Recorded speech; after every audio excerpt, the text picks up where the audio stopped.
Welcome to Growthcast, insights for B2B leaders, where we uncover the strategies, stories, and solutions driving growth for B2B leaders. I'm your host, Alex, and in each episode, we'll be diving deep with industry experts on how to grow in today's competitive landscape.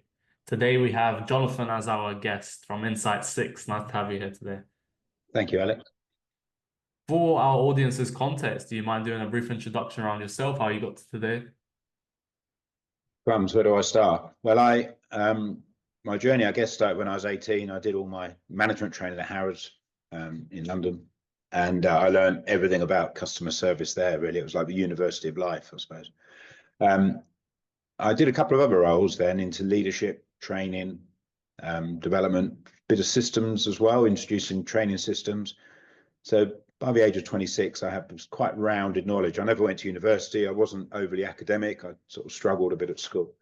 And I moved to Australia. And the first couple of years in Australia, I delivered newspapers and cleaned cars and did all sorts, which was probably the happiest years of my life in many ways. It really was fun. And then one day I walked into a supermarket and service was really poor. So I told the owner, a chap called James Kelly, who's still a great friend of mine.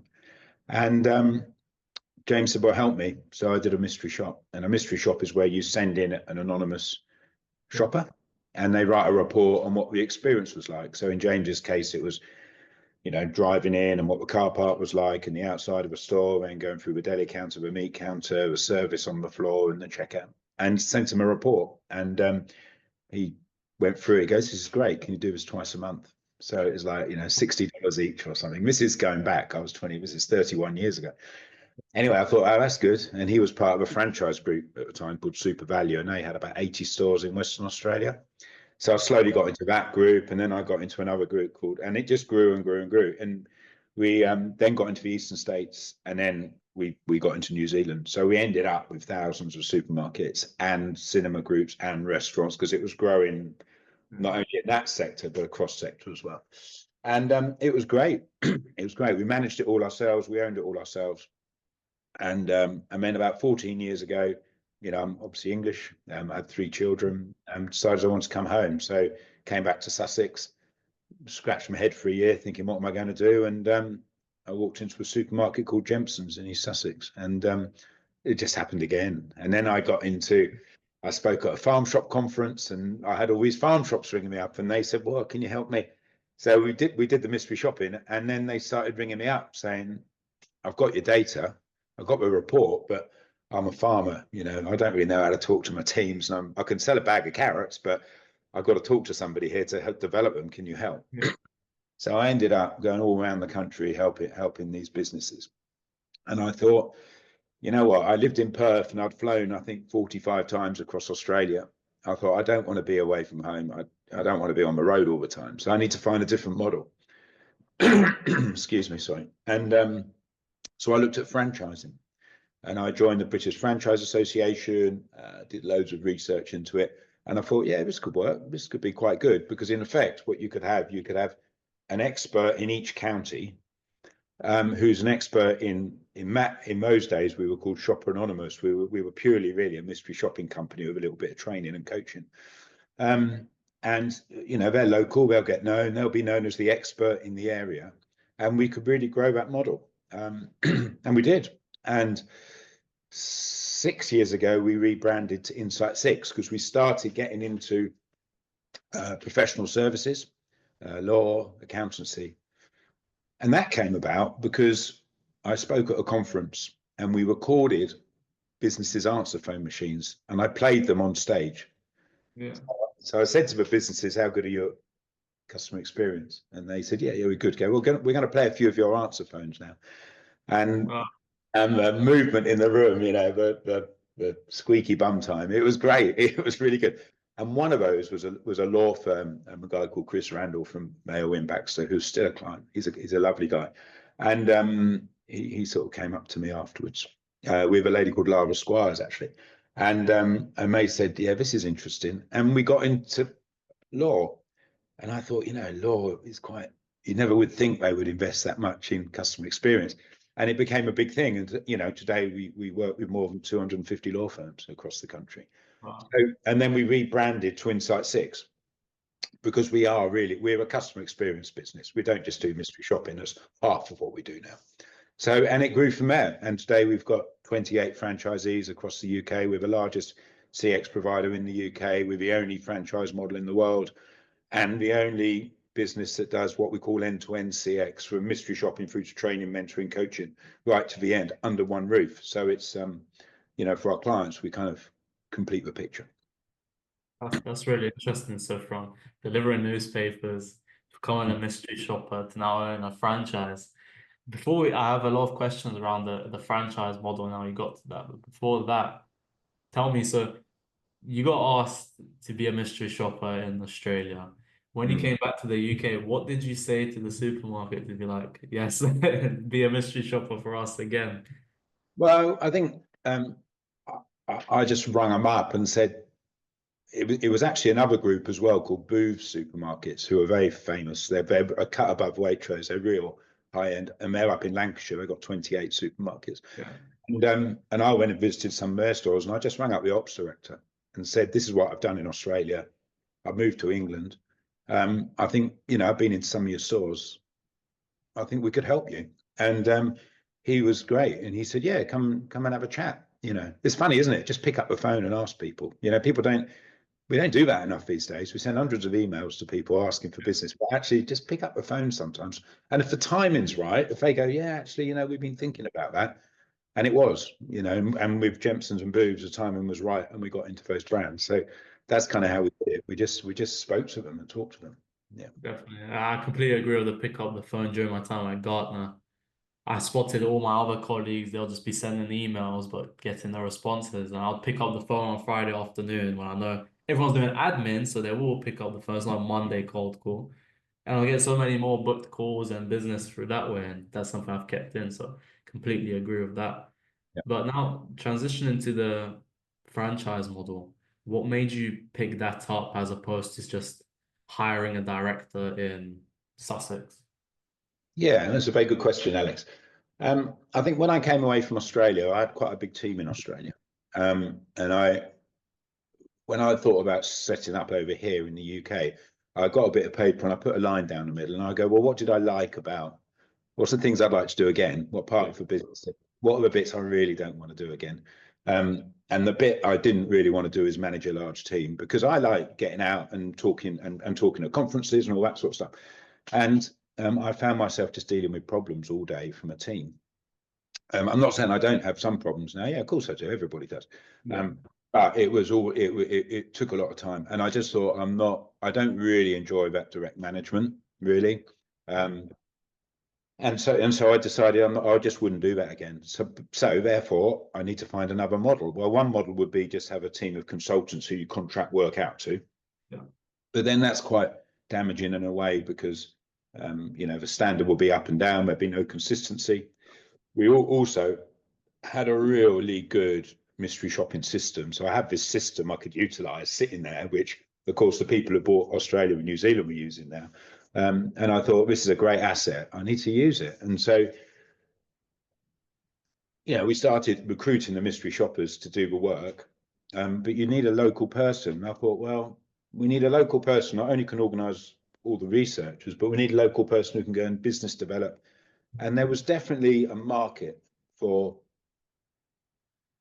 we do some really big businesses, but our market really is for 5 to 30 million turnover type businesses, which may be family run, in professional sector, may have 5, 6 partners. That's our sweet spot. To do that, you need a local person that they trust. And I wasn't going to put on a team and I wasn't going to recruit people because I didn't want to manage people. So therefore, the only answer really, unless I just did it locally and just kept it like a little cottage business, the only answer really to grow someone and really enjoy it was to franchise.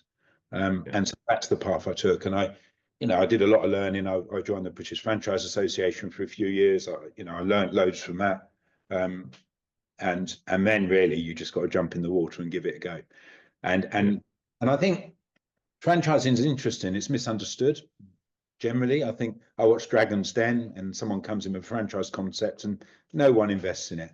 And yet actually franchising is a really, really good model because you can bring great people into your brand and make them feel like, well, not feel like, they are owning their own business. Yeah. And you can watch people come in and you can help them grow and develop and become confident, and they end up with a fantastic business. You could see their lifestyle change. It's an incredibly rewarding, being a franchisor is incredibly rewarding. Yeah. Yeah. And we see it, even massive consultant PwC do it for a partner model, right? Everyone has their individual partner side, but it's part of the big brand. Exactly. Key question for you is, of course, you need to pick the right, say, partners, Mhm. that business owner in each city or area. Yeah. What's kind of the thought process there of like, this is the type of person I want to be part of my franchise? Is there disqualification criteria? Did you go for any challenges when you just started that? Yeah. The recruitment piece is obviously the most important bit. And Yeah. so when I started this journey of franchising, yeah, I got it wrong. You know, hands up, I got it wrong a number of times probably. And in some cases I got it wrong and I'd just say, this ain't gonna work, here you go, here's a check, you know, sort of thing. And in other cases we might have got it wrong, but then we develop people and we help them grow. But clearly you learn, it probably took me, I think, so I've been doing it 13 years. It probably took me 5 years to really understand what a great franchisee looks like. And you know, we got a chat, one of our early, really good franchisees, a guy called Chris Lowe, it's in Manchester and Leeds. And I remember him ringing me up, and his enthusiasm was amazing. And he came down the next day, and he's the sort of guy, you know, he runs a marathon in like 2 hours 30. He's very annoying like that, you know. But and he's got that energy. And then, you know, when you meet people like that and you think, right, okay, I'm learning here. I'm learning what good looks like, you know. And you know, and I built a big business in Australia and New Zealand, but I don't know everything. You know, I'm still in the junior class, you know. So when people bring that, and Chris in his case came from a pharmaceutical background, very senior role. He understood good concept of business. So I think you understand, you learn as you go the types of people you use. And one of the really good things we did is that we use a headhunter to find our people. So you won't find us advertising our franchisees everywhere. We only want 41 in the UK. You know, we got nearly 30. But so we select really, really carefully. And our process is thorough. It can take 6 months to get on board with us. And that's because we have a number of conversations. We never think to ourselves after 2 conversations, yeah, this person's going to come on board. He's great or she's great. We need to get them on.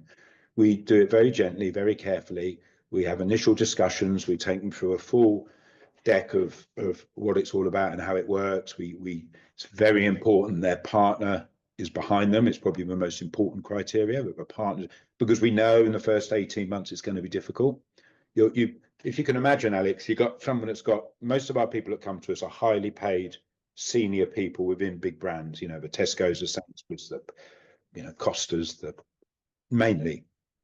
Yeah. It's changing a bit now, and maybe I'll talk about that later, but mainly, and they're people who have been very driven. They've worked 50, 60 hours a week. They've been in their car all week, you know, like tough job, but they're also used to having a team around them. Yeah. So you've got to imagine this person then wakes up on a Monday morning with an Insight 6 franchise, and they get out of bed and they go, I've only got to walk 5 steps to my office, and they've got to do a letter, or they've got to do something that's quite mundane. They haven't got that team around them anymore. And that is a real culture shock. So the partner needs to be really, really supportive of what that journey looks like. And as I say, the first 18 months can be tricky because the business might have some cash coming through it and it might be doing all right, but to drive it to the levels of the income they're used to, Yeah. you know, it can be tough, you know, gloves But off. you have to wear multiple hats, right? Multiple Just hats. delivering on customer experience, for example, to potentially accounting, but sales, marketing, everything. You need to represent the brand right. Before a Tesco, their branding is, everyone knows a Tesco, right?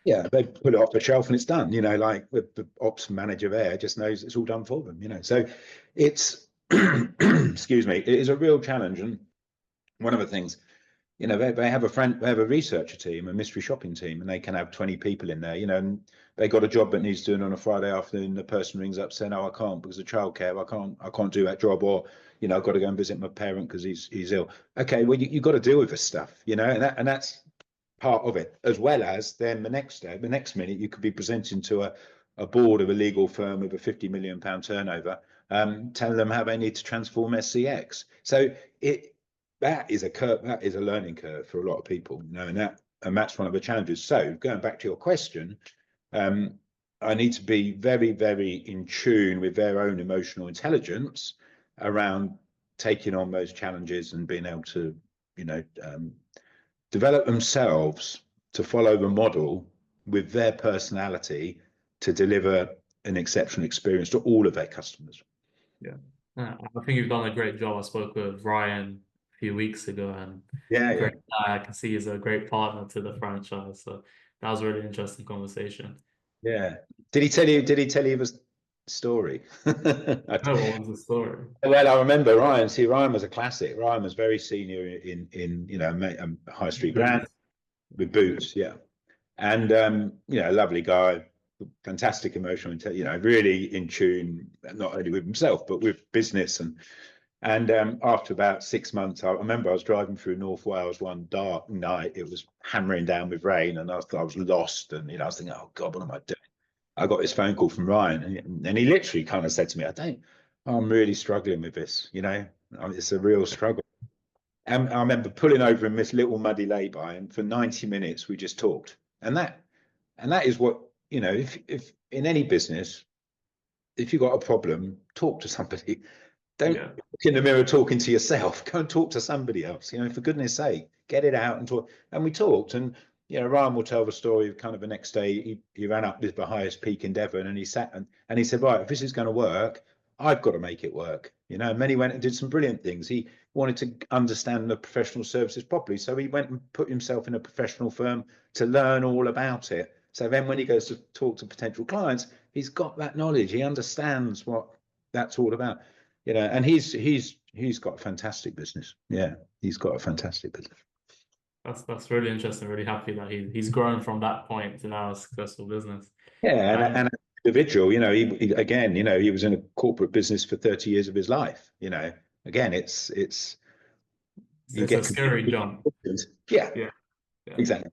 Yeah, that's really interesting. And just to revert back, you mentioned that you don't like managing people, right? Well, I wouldn't say I don't like managing people. I just find it's not your strength. It's not my strength. So centrally, is your question about the team now? Yeah. So yes, like of course you still need to manage the franchisee owner. So how do you go about that? Yeah, so we have a team. We have quite a big team. Well, so I've got an ops director, Joe, who's been with me for 6 years, and him and I, we get on really well, and we're on the same page with a lot of stuff, and it's nice seeing him develop into, you know, the manager that he is now, and that's brilliant. We've got a business development manager in London. So although we're a franchise in London, we have our own business development manager, and I think that's good for two reasons. One, because obviously it generates more business and more leads for the wider network, but also to the franchisees who are really doing big numbers, but like the Ryans, them watching us have a business development manager and watching those numbers go up with a business development gives them confidence to then take that same step. We outsource all our marketing to a marketing agency called No Fluff, who are excellent, and what they brought to the party, they brought a level of consistency in the quality of our branding across the piece. And, you know, the franchisees have a toolbox now of marketing gear that they can use and put out on social, etc. So that's been great. We outsource our finance, so all of our bookkeeping's outsourced. So we have some operational support people in Joe's team. So while I say, you know, we do have a full team, but some of it's outsourced, you know, so which is I like that model. And also franchising, you know, you've got to keep, if you're going to be successful, your franchisor costs, you've got to keep them quite tight with people, because a lot of your investments in system development's massive. You know, it's not, so. Yeah, no, that's really interesting. So it sounds like your core and your USP is like most people in our business directly are customer experience specialists, like it says in your background.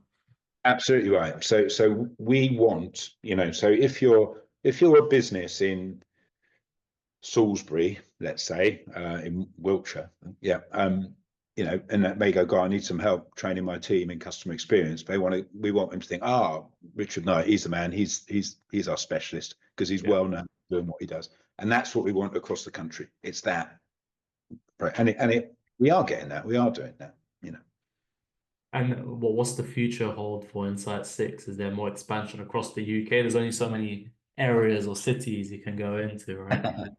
Well, there's a few things there. I think first of all, there are still areas available, and we get a lot of inquiries, but we're very careful who we pick. So we rather take our time and get it right. So you're quite right. There is. People sell. Our franchisees. After COVID, we had 5 or 6 people who had reached a time in their lives where they decided they just wanted to sell. They'd had it. They were late 50s, early 60s. They wanted to sell. So you get new blood in that way. And we sold 5 area resales, 5 or 6 in the last 12 months, which is good. It's good for the whole group. Yeah. But then, of course, when an area gets to a certain size, they can approach us and say, actually, can I sell half my area and as a franchise, as another franchise? So they have an opportunity then to earn some more cash into their business. Because obviously, if you can imagine, we take Sussex, we've got brilliant. Paul Matthews is superb.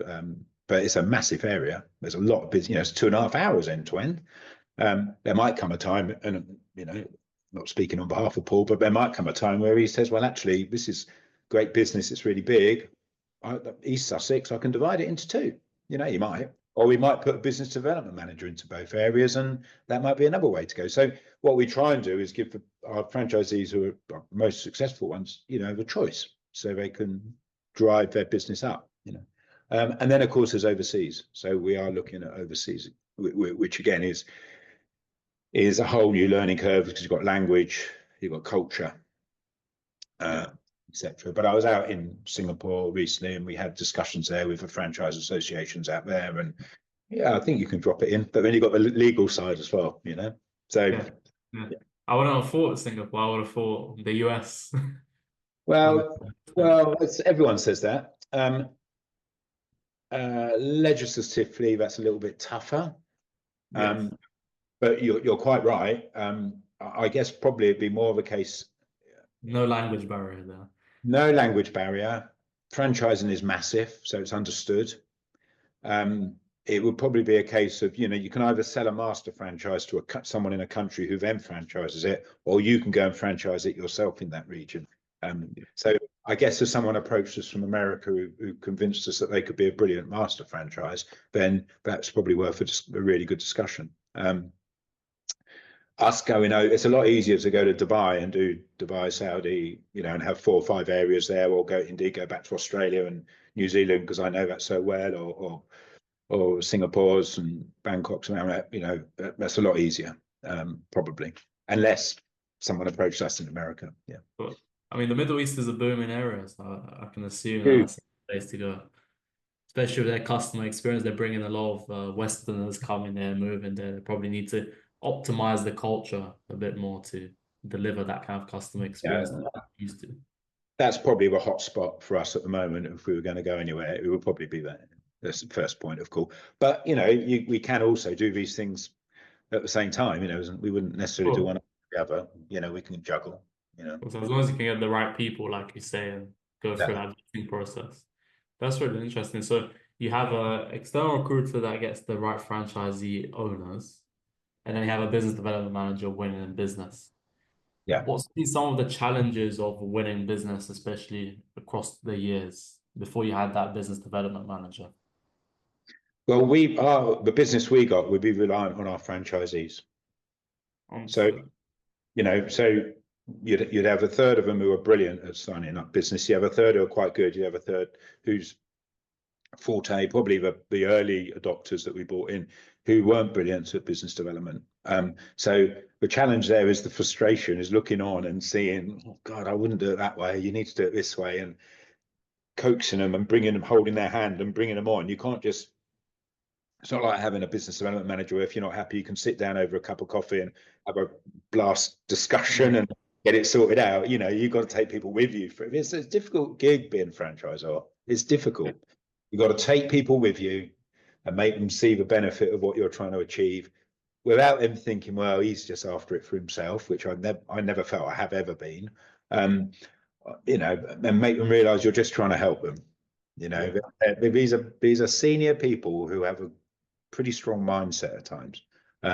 So that could be quite a challenge. Yeah. I can imagine. Yeah. So as the founder and CEO, what's your main priorities when growing the business? Of course, each franchisee has the responsibility of doing that biz dev. You can help them with that, but growing the overall Insight 6, what are some of the key things you look at, maybe metrics to continue? Yeah. So we measure everything. I mean, we're an insight business, aren't we? So we measure every single inquiry comes into our firm. We measure every single stage of that inquiry. Every month we measure how all of our franchisees are feeling. We use our own software to do that, a piece of kit called Instant Insight. We measure everything. You've only got an argument. You've only got a really good, strong argument if you've got the data to back you up. All right. Yeah. You can't whimsically say, oh, I think this or I feel that. If you've got a conference with 30 franchisees in the room, you've got to be pretty sure you know your onions, you know. So you've got to have the data to back up the argument you're trying to make and the change you want to make in your organization. Sorry, what was your question? Let's just go back to your question. Sorry. What's your main focus area in growing? Yeah. Six? The main focus area is the one thing that our customers, our franchisees want is quality leads.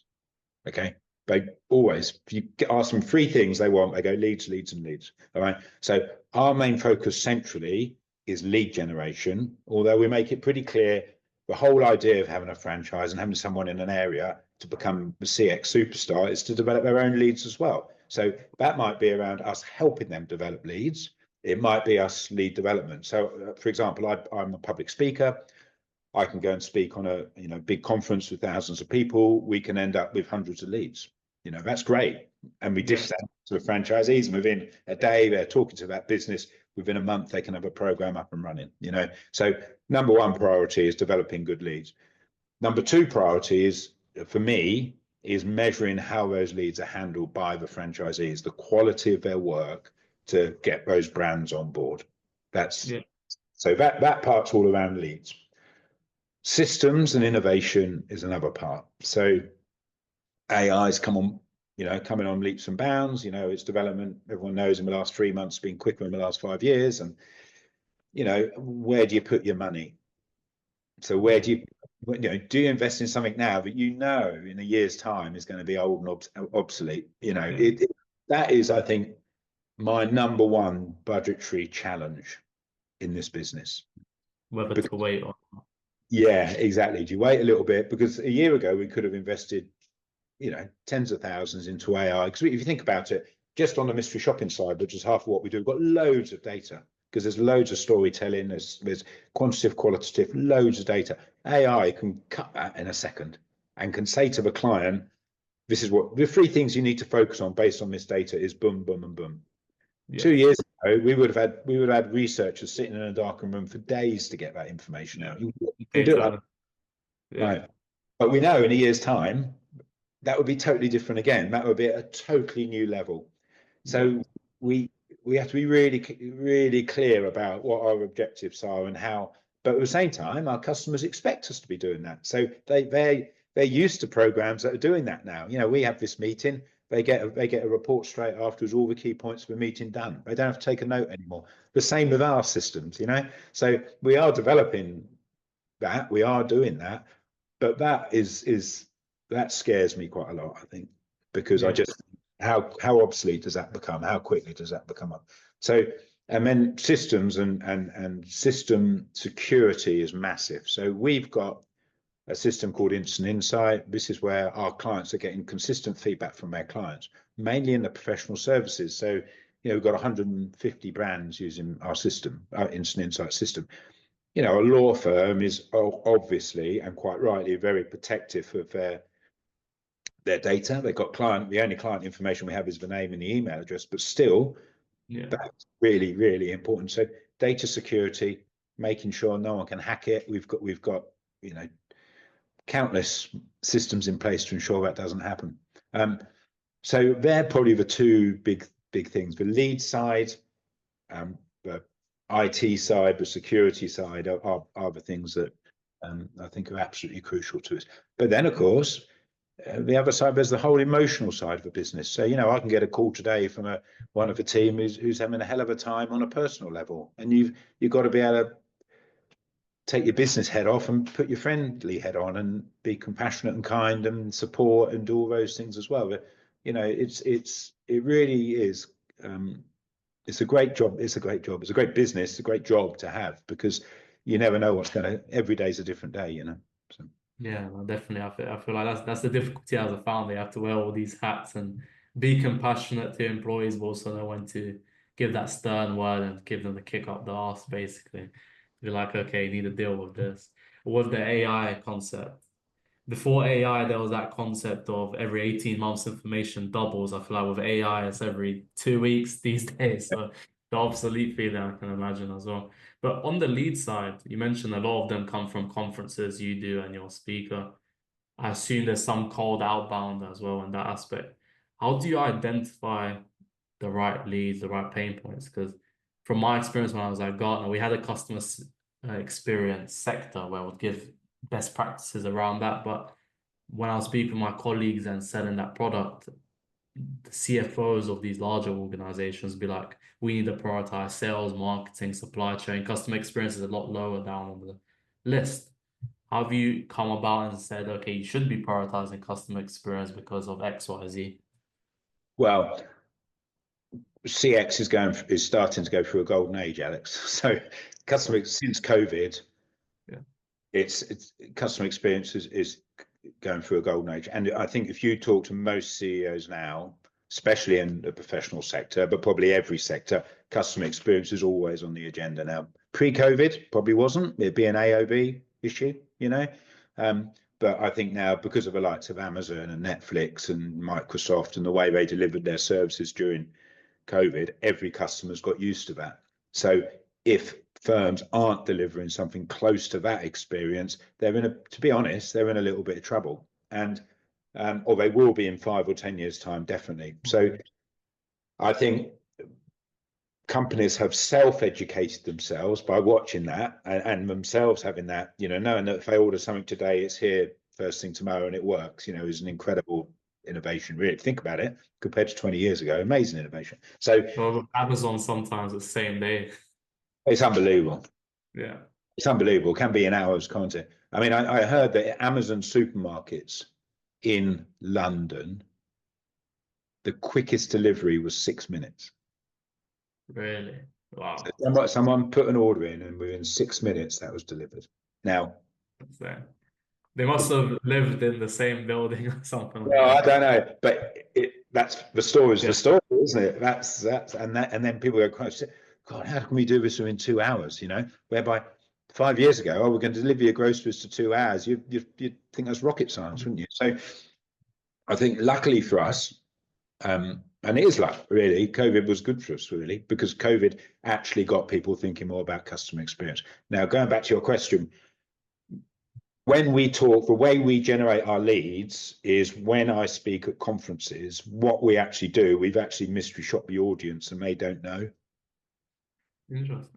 So I'll talk about customer experience, how the world has changed, and fill it with stories and, you know, my life experiences and the data we've got.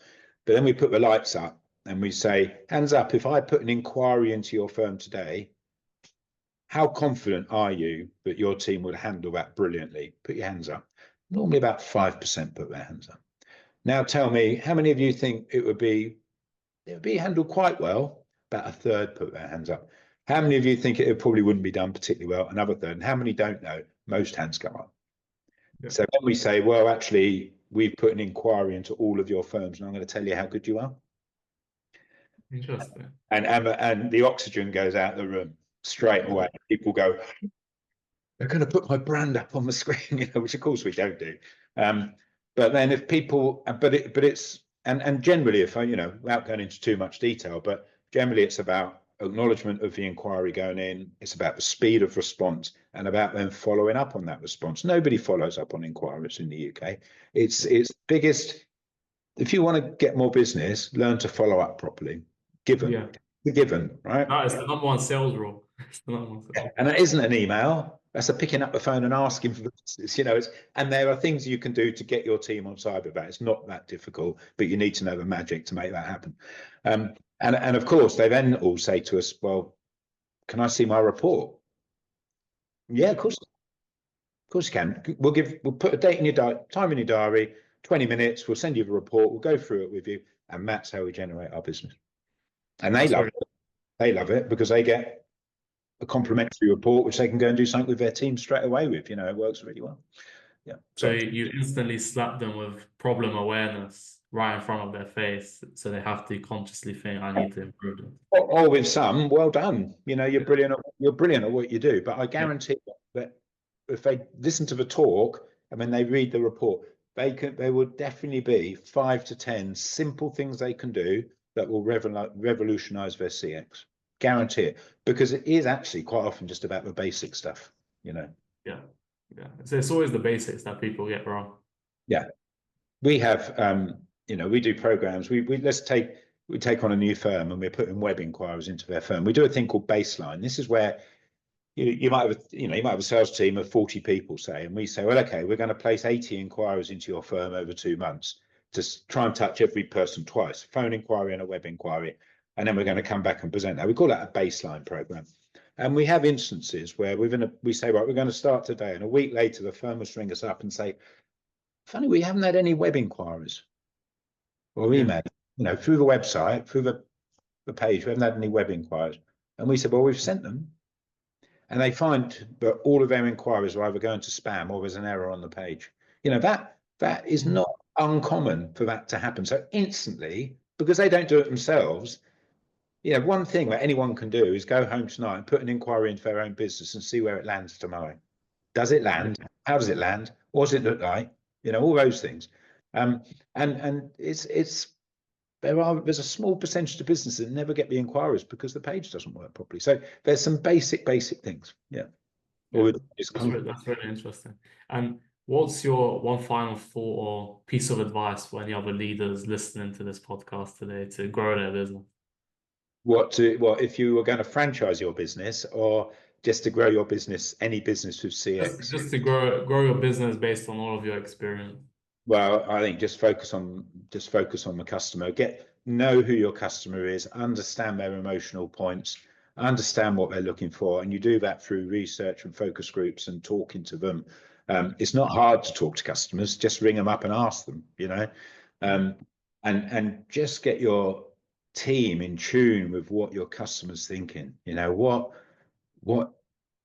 Just think for them. Stand in their shoes. Think about how they must feel in this situation. So, another classic example would be I'm ringing a law firm because one of my parents has just passed away. And my state of emotion when I ring is emotional, and I want empathy and I want compassion. I want someone just to help me with the will and the probate. And I just want the problem solved. I just want someone nice to deal with me. On the other end of that, you've got a receptionist who's under pressure from their manager to answer 50 calls an hour and bang them through to a fee earner, the solicitor. It doesn't work, does it? They rub, So it is about, okay, hang on a minute. What's coming to us? How are those people feeling? So what can we do to make them feel okay and comfortable and secure? And that's called journey mapping. And again, that's another tool. But that's what I would say. Just think for the customer. Just think about it. When they drive into your car park, have you taken up the space with your Rolls Royce? Or is the place they should park where your car is? It is as simple as that. Yeah, no, that makes complete sense. And since you mentioned it, we'll also flip it to advice for someone starting a franchise. Because most people, I think, when they think of a franchise, they think McDonald's, physical food shops. That's the most popular that most people know. Yeah. They're not educated into service-based business like yourself. Or some advice there? Right, brother. Well, have really thick skin. Yeah. I think you just got to really not take stuff personally. I mean, you can understand it. Someone buys into a franchise, it's a significant investment. Okay. And my one rule that I say to my team, and I'm not sure I should say this publicly, but I will, because I think it is the best advice I ever got. And an old franchisor once said to me, when it's all going well, it's down to the franchisee. And when it isn't going well, it's down to you. And I think if you live by that mantra, you'll never be disappointed.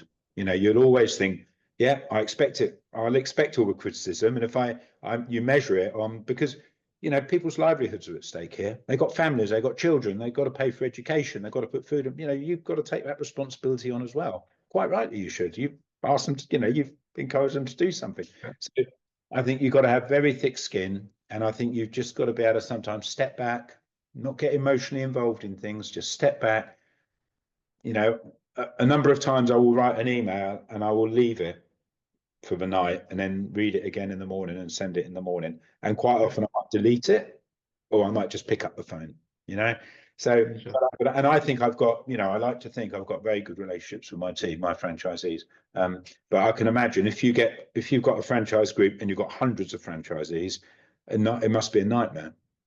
Yeah, I can imagine. You need a secondary manager for that. Yeah. And I think it's just being really clear with franchise. I mean, we've got a system that works, we've got brilliant systems that work. Don't reinvent the wheel. You'll fail. If you reinvent the wheel, you will fail. Just follow the process, add your love into it, add your emotional intelligence into it, add your persona, your personality into it, and you will be fine. You will do well. Simple as that. Amazing. Hopefully the audience has taken all this. Well,